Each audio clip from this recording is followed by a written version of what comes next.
Hello everyone. आए आज proportion और रेशो के नए सबक के साथ आगाज करते हैं। आइए पहले ये देखें कि रेशो क्या है। दो मिकदारों का एक दूसरे से तकसीम के जरिए मुआजना रेशो है। 3/2 की रेशो फॉर्म को 3:2 लिखा जाता है और इसे पढ़ा जाता है 3:2। 3 और 2 दोनों को टर्म्स ऑफ रेशो कहा जाता है। फ्रैक्शनल फॉर्म्स में इसे 3/2 लिखा जाता है और रेशो फॉर्म में हम कॉलन का निशान इस्तेमाल करते हैं। अब हमारे पास कुछ अहम पॉइंट्स हैं। एक पॉइंट ये कहता है जिन दो चीज़ों का मुआवजा करना हो वो एक जैसी हों, और ये बहुत अहम है क्योंकि हम 100 रुपए का 5 आमों से मुआवजा नहीं कर सकते। दोनों क्वांटिटीज का एक जैसा होना जरूरी है, चाहे हम रुपयों का मुकाबला रुपयों से करें या आमों का आमों से। दूसरे पॉइंट के मुताबिक जिन क्वांटिटीज का मुकाबला किया जाना हो वो एक ही यूनिट में होनी चाहिए। एक बार फिर 5 रुपए और 30 पैसे की रेशो को देखते हैं। इसे या तो 500 पैसे और 30 पैसे लिखा जाना चाहिए या फिर 5 रुपए और 0.30 रुपए, वरना आप 5 रुपए और 30 पैसे का मुकाबला नहीं कर सकते। तीसरे पॉइंट के मुताबिक क्वांटिटीज के साथ नाम या यूनिट इस्तेमाल नहीं किए जा सकते। 5 मीटर की 6 मीटर की रेशो को 5 मीटर रेशो 6 मीटर नहीं कहा जा सकता। ब्राय मेहरबानी याद रहे कि रेशो का कोई एक्सप्रेशन या यूनिट नहीं होता।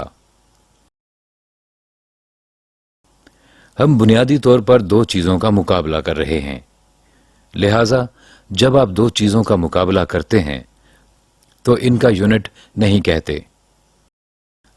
अगला पॉइंट यह है कि रेशो को हद दर्जा मुमकिन आसान तरीके से लिखा जाना चाहिए। आइए 12:24 को देखते हैं। इसे 1:2 लिखा जाना चाहिए क्योंकि दोनों 12 से तकसीम हो सकती हैं। इसी तरह 14:16 को 7:8 लिखा जाना चाहिए क्योंकि दोनों 2 से तकसीम हो सकती हैं। आगे हम प्रोपोर्शन की तरफ जाते हैं। एक इबारत जो कि इक्वालिटी ऑफ रेशोज को बयान करे प्रोपोर्शन कहलाती है। आए हम 6/10 को देखते हैं। हम इसे हद दर्जा कम सतह पर 3/5 लिख सकते हैं। इसी तरह 48/80 को 3/5 लिखा जा सकता है। दोनों नंबरों को 8 से और फिर 2 से तकसीम किया जा सकता है, लिहाजा हम ये कह सकते हैं कि 6, 10, 48 और 80 मुतनासिब हैं। हमने ऐसा क्यों कहा? क्योंकि ये हमें तकसीम के बाद एक जैसी रेशो दे रहे हैं, लिहाजा हम ये कह सकते हैं कि 6:10 मुतनासिब है 10:48 से। हम कहेंगे कि 6:10 ऐसे ही है जैसा कि 48:80। 6, 10, 48, 80 को टर्म्स ऑफ प्रोपोर्शन कहा जाता है। आइए अब इस टॉपिक को समझते हैं। 6 पहली टर्म है, 10 दूसरी टर्म बन जाता है, 48 तीसरी टर्म और 80 चौथी टर्म है। 6 और 80 एक्सट्रीम एंड्स पर है जो कि पहला और चौथा है, इसीलिए इनको एक्सट्रीम्स कहा जाता है। दरमियानी टर्म्स जो कि दूसरी और तीसरी हैं इन्हें मीन्स कहा जाता है। अब हमेशा याद रखिएगा कि एक्सट्रीम्स की प्रोडक्ट जो कि 6 × 80 यानी 480 है, प्रोडक्ट ऑफ मीन्स यानी 10 × 48 यानी 480 के बराबर होती है। प्रोडक्ट ऑफ एक्सट्रीम्स और प्रोडक्ट ऑफ मीन्स बराबर होती हैं।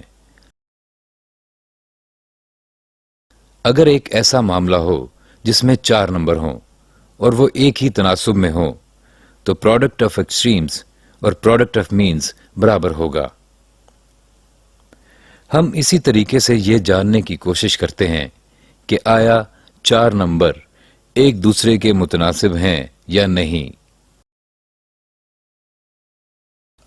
اب ہم آگے کنٹینیوڈ پروپورشن کی جانب بڑھتے ہیں۔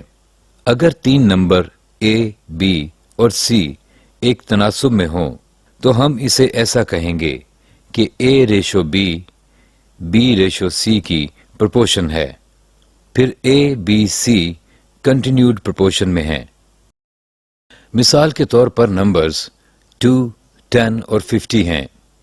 یہ تینوں کنٹینیوڈ پروپورشن میں ہیں کیونکہ 2/10 ایسا ہی ہے جیسے 1/5 اور 10/50 بھی ایسا ہی ہے جیسے 1/5۔ اس کا مطلب ہے کہ 2/10 10/50 کا پروپورشنل ہے۔ لہذا اگر A/B B/C کا متناسب ہے اور ہم جانتے ہیں کہ product of means product of extremes کے برابر ہے، اسی لیے B کا اسکوائر AC کے برابر ہے۔ پلیز یاد رہے کہ کنٹینیوڈ پروپورشن کے لیے بہت اہم فارمولہ ہے۔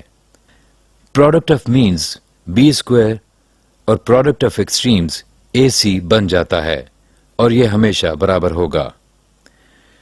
مجھے امید ہے کہ آپ کو یہ سبق پسند آیا ہوگا۔ آپ سے جلد ملاقات ہوگی اپنے نئے سبق پرسنٹیج کے ساتھ۔ Thank you.